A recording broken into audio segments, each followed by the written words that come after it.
Hey guys, welcome back with Soaring with Ashley. My topic is about commuting. I want to let you guys know that commuting 100%, triple percent, to infinity and beyond percent sucks. It takes the soul out of you. Now don't get me wrong, commuting works for some people. Personally for me, it's not something I really want to continue doing for the future. I just don't. Commuting's not worth it. And this is just my opinion. There's other different reasons people commute. There's family. People take that in considerations, take like whoever they're married to, probably their career, money, maybe it's just like the base that they are assigned to, they don't want to live at. That is perfectly fine. There's a lot of flight attendants that don't like their assigned bases of like where they want to live. So that's mainly reasons why people commute back and forth. And same thing with me. I am based in Houston, Texas, but I don't want to live in Texas. There are other states that I would want to live at that my airline doesn't have a base at. So I have no choice but to do what's best for me.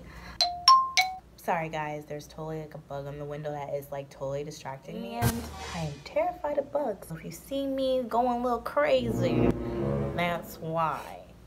Back to what I was saying. Commuting can be different. I've had times where it takes me all day to get to Houston. Like when I say all day, I'm talking about I woke up 5 a.m. to get to my airport, and then I am waiting and didn't get on the next flight, so then you gotta wait for the other flight, then you gotta wait for this flight, then you gotta wait for that flight, and so on and so on and so forth. Then you know, the time I get to Houston, it's like 7 o'clock at night.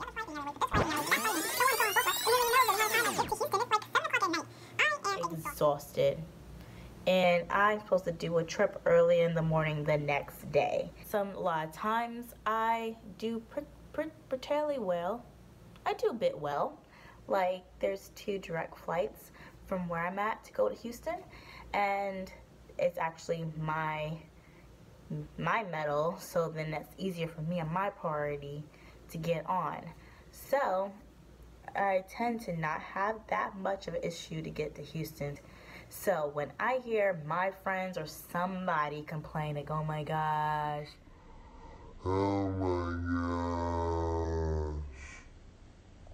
oh my gosh, I'm stuck in traffic, I have to drive all the time to work, that's 30-minute drive.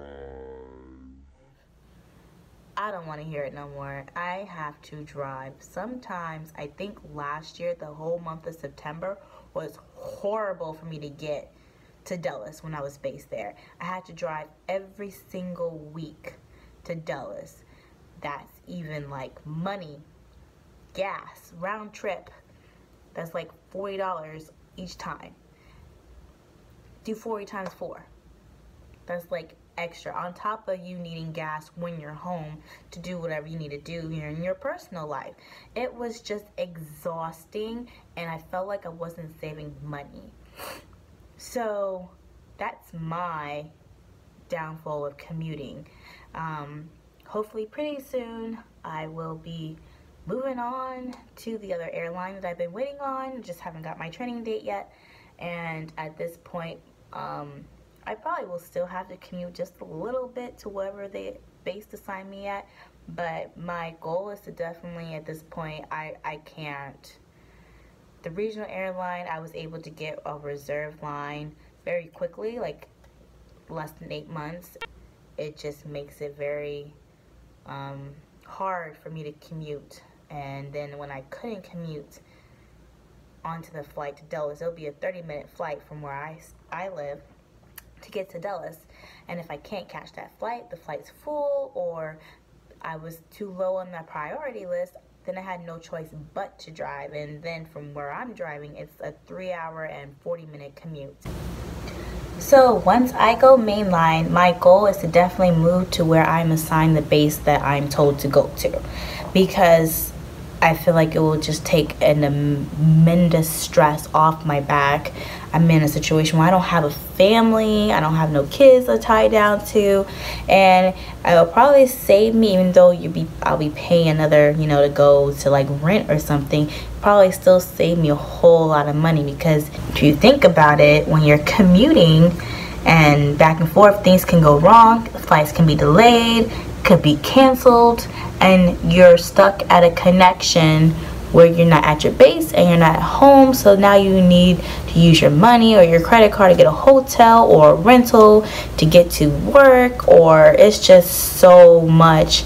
Then you need money, extra money for food, and if you're in the airport money, airport of course is expensive. Airport food is expensive. We maybe get a little discount, but still it just adds up. Every time it adds up. So people really need to take that into consideration. Also, when you're commuting, always have backups.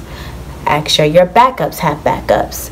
You will start to learn your routes and which airlines go to which cities, and which ones don't go to what cities, and what could be a better route option for you to get to your base from that city or from that airline. Always have your backups. You plan A, plan B, plan C, D, E, F, G. Always try to commute as early as possible. Now, sometimes I like to be a risk taker. If I know the next day I have a shift that's not until like late at night, 6 o'clock in the evening, then I try to keep my eye on the available seats on the app and try to be like, well, maybe I can try to risk going to a later flight, and that'll be perfect, so that way I'm not stuck all day in an airport in Houston just to wait for the next day. And I don't even start in the morning, I start late at night, so it can be very tedious for me. Sometimes I wait for that last direct flight to Houston, and sometimes it works, sometimes it doesn't, sometimes that's all on me, so then I'm adding more extra stress on my soul. But I would suggest, and most likely all the time I try to do it, take the earliest flight you see in the day. If you know somebody where you're located, contact them, see if you can stay at their place, house sit, think of some kind of ideas, be creative. Maybe you even got family out there, friends. Also, sometimes you can't get a hold of them because obviously you don't work the normal 9-to-5 job and your friends do. Try to contact them ahead of time. A lot of times it's last minute from my friends that I call. Sometimes just always have that close contact with your buddies that you move, get in contact with them. Sometimes it's a hit and miss. There's a lot of times I have friends up in the DMV area that has saved me multiple times if I couldn't get home, and they have either picked me up from the airport, or if when I have my car, I drive there and they let me crash to their place for the night. It's just so much relief when they help you out and they just know the situation. I mean, I can't control the weather, I can't control the delays, I can't control maintenance. It's just always something. So always have backup plans. Have backup plans for your routes, have backup plans for your flights, have backup plans for your contacts if you know where you're going to be. I try not to go to any place where I don't know somebody. Like, I'm not going to try to fly to Denver, Colorado, because that's sometimes you can get there and then get to Houston that way. I'm not going to go there unless I know that that seat is guaranteed wide open. The standby list is very low, that I know I'm going to get on that flight, because I don't know anybody in Denver, Colorado.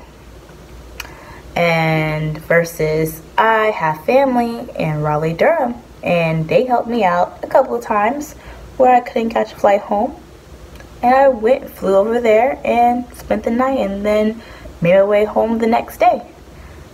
Try to do something like that. And you always gotta be a step ahead. Sometimes you have to commute even extra earlier. Like right now, currently, Hurricane Dorian decides to show up once again pray for the people in Bahamas because it hit them pretty doggone hard. But because they're already saying that it's going to go up to Georgia's and then the Carolinas, my city is not that far away from North Carolina, so I had to take precautions, and my trip started September 4th, and I decided to leave on, what's today, Wednesday?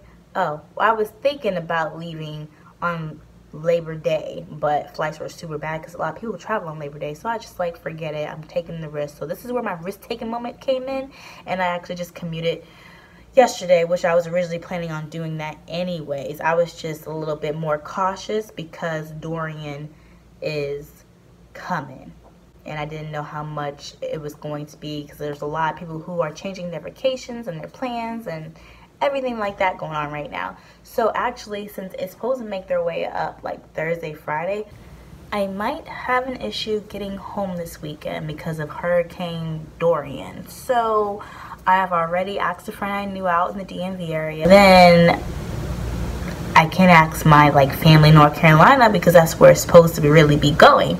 So really all of my backups were on the East Coast. And I had friends in Florida. Clearly I'm not going to be doing that option either. So I had to literally just like text my godfather who lives in California, and I'd be like, hey, if I can't get home, can I come crash there? So always like plan it out. Give yourself some time.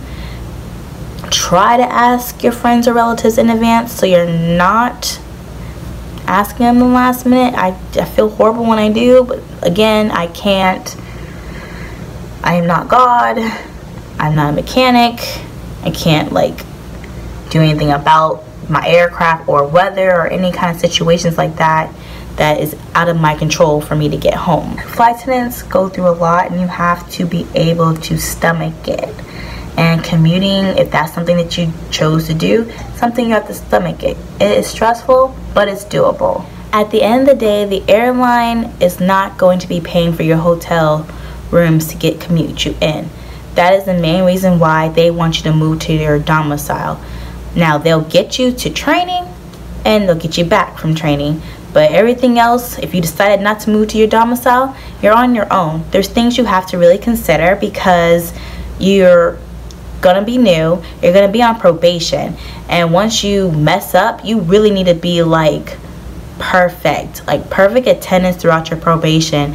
It sucks. No one wants to have their probation extended if you like messed up or you're tardy or something. You just don't want to go through that. Just get through your 6 months of not messing up, not being late, be on time.